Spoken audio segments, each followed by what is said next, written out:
independen tapi cowok mapan dikit. Gimana sih? Itu data valid. Agak aneh ya. Mau gimana, cuma maksud aku ya. Oh, itu belakangnya si Arif Muhammad ya?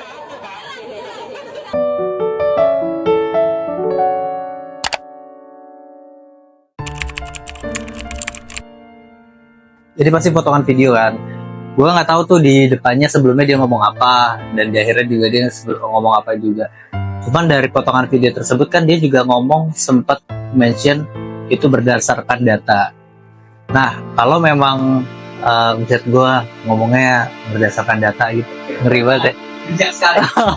Kalau misalkan memang berdasarkan data, ya mungkin pada kenyataannya fakta di lapangan ya mungkin memang seperti itu kali. Cewek independen di Indonesia banyak, tapi cowoknya tuh kurang mapan, mungkin betul, ada betulnya kalau dia ngomongin data. Tapi kan kita juga nggak tahu ya datanya, data dari mana, terus dipublish di mana, kita bisa akses. Bahkan kita juga, gua sendiri juga belum lihat gitu kan datanya. Tapi menurut gua sebetulnya kenapa cewek mapan itu cewek independen ya, tadi apa sih? Cewek independen. Ya, cewek lebih independen daripada cowok mapan itu kayaknya ada beberapa faktor juga sih yang mempengaruhi. Sebetulnya hal-hal kayak gini tuh mungkin bisa aja terjadi kalau cowok-cowok di luar sana tuh masih menganut yang namanya sandwich generation, mungkin kayak tanggung jawabnya dia tuh bukan cuma ke diri dia sendiri, tapi ke keluarganya, ke adik-adiknya, kayak gitu. Makanya mungkin dinilainya belum begitu mapan, karena cowoknya itu mungkin lebih fokus untuk ke keluarganya gitu kan. Oh, berarti cewek nggak fokus ke keluarganya. Enggak, karena kan kalau di Indonesia itu kan cowok tuh harus dituntut, harus begini. Memang kan sekarang udah ada yang namanya kesetaraan gender juga kan. Ya balik lagi sih sebetulnya kondisi orang tuh beda-beda. Ada yang lancar-lancar aja, lu kerja dapat duit buat lu sendiri. Ada yang kerja lu dapat duit, ya duit dari hasil kerja lu buat keluarga lu kan, kayak gitu kan bisa aja ada gitu kan. Ditambah juga pengalaman atau masa lalu cewek-cewek kali ya. Gua juga nggak tahu sih, berdasarkan video-video yang pernah gue tonton atau cerita di X yang pernah gue baca, itu karena mungkin faktor-faktor lainnya kayak lu kan cewek, udah lu tuh paling bener di rumah aja, dengan stigma-stigma yang seperti itu ya. Cewek-cewek akhirnya kayak ini gue bisa buktiin kalau gue bisa lebih baik daripada lu yang ngomong kayak gitu ke gue. Mungkin sih kayak gitu ya. Jadi tanggapan gue sebetulnya nggak tahu ya bagaimana, karena kan kenapa hal tersebut bisa terjadi, mungkin ada faktor lain di belakangnya. Jadi saya no comment lah. Cewek tuh kadang gini ya, suka bikin standar-standar kayak kriteria cowok tuh yang agak Lambung tinggi. iya, Standar TikTok.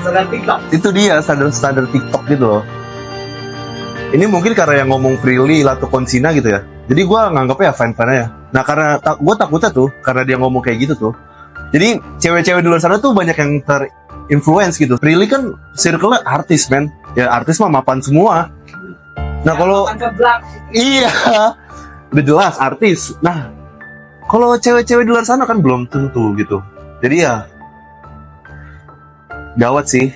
Jadi cewek-cewek tuh ntar mandang laki-laki tuh jadi punya standar-standar yang gak jelas lah. Tanggapan gue ya, taruh aja ya. Aduh, gue kaget sih, itu kayaknya di Kopaja ya, atau di mana ya itu? Cewek independen banyak, tapi cowok mapan dikit. Nah, gue ada beberapa pendapat sih. Kesatu itu, kedua, indikator independen dan mapan itu seperti apa? Independen tuh kayak apakah lu udah tinggal sendiri atau lu tinggal masih sama orang tua tapi lu udah kerja, itu termasuk independen. Terus juga kalau cowok mapan, nah mapan itu takarannya tuh seperti apa nih? Mapan tuh seperti lu udah kerja atau belum. Soalnya banyak di luar sana juga banyak yang udah kerja cuman masih belum bisa beli apa-apa, masih belum bisa ngapa-ngapain, tapi tabungannya banyak. Jadi menurut gua sih itu berdasarkan penilaian sendiri aja ya, penilaian masing-masing ya. Itu kedua. Yang satu kan udah, kedua udah. Ketiga, dibilang cowok mapan dikit, ya mungkin lu belum ketemu aja sama cowok mapan gitu loh. Lu ketemunya sama siapa? Aliando. Kemarin kena mental health-nya. Siapa? Lu cari yang cowok mapan siapa? Prabowo, tuh udah mapan banget, ya kan? Baru gitu. Udahlah, lu nggak usah ngeliat-ngeliat orang dari indikator mapan atau independennya lah. Lu lihat, lu suka, cocok sama lu, udah, lu berjuang bareng-bareng, sama-sama. Ya, semoga Prilly Latuconsina nggak usah kayak gitu lagi ya, nggak usah apa sih dibilangnya kalau cewek-cewek zaman sekarang tuh yang centil-centil, pick me ya, centil, si paling pengen diperhatiin. Pertama gue mau bilang ya ke cewek-cewek gitu ya, emang kalian nggak bisa ya sekali nggak usah ngerendahin orang lain gitu untuk merasa tervalidasi. Pertama itu sih, maksud gue emang habitnya cewek kayaknya harus ngerendahin orang lain dulu baru ngerasa bahwa dirinya tuh secure, dirinya tuh aman, dirinya tuh keren gitu ya. Haus banget sih akan validasi menurut gue.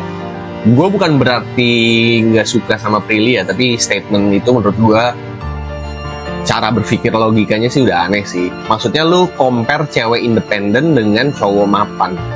Oke, kita coba let's say kita bedah dulu ya. Cewek independen itu berarti biasanya adalah cewek yang bisa menghidupi dirinya sendiri.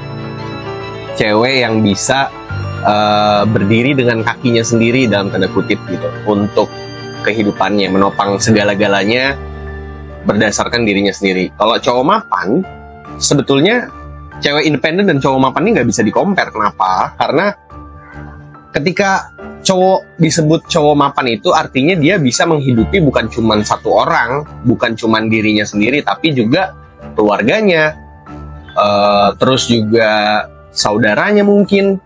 Kita nggak pernah tahu, karena definisi cowok mapan itu beda-beda buat setiap orang gitu. Makanya agak nggak apple to apple aja sih kalau misalnya perbandingan cewek independen dengan cowok mapan. Bukan berarti gua merasa tersinggung dengan statementnya Prilly ya, tapi menurut gua agak kocak aja sih. Kayak contohnya case-nya tuh sama aja kayak gini, misalnya kayak ada cewek jualan gorengan, dia dibilangnya independen, tapi kalau cowok yang jualan gorengan dibilangnya cowok miskin. Dan menurut gua agak aneh aja sih. Kayak standarisasinya tuh lu aneh banget.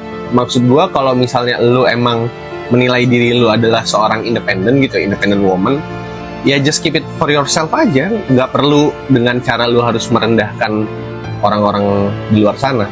Sebenarnya dari statementnya si Prilly, kita makin sadar bahwa jadi laki-laki itu berat banget gitu. Lu bakalan kena tuntutan sana sini, lu bakalan rentan sekali untuk dicap gagal, dan untuk bisa diterima sama masyarakat kayaknya berat banget ya untuk jadi seorang laki-laki gitu. Tuntutannya sekaligus apa ya, gue ngeliat bebannya banyak banget jadinya.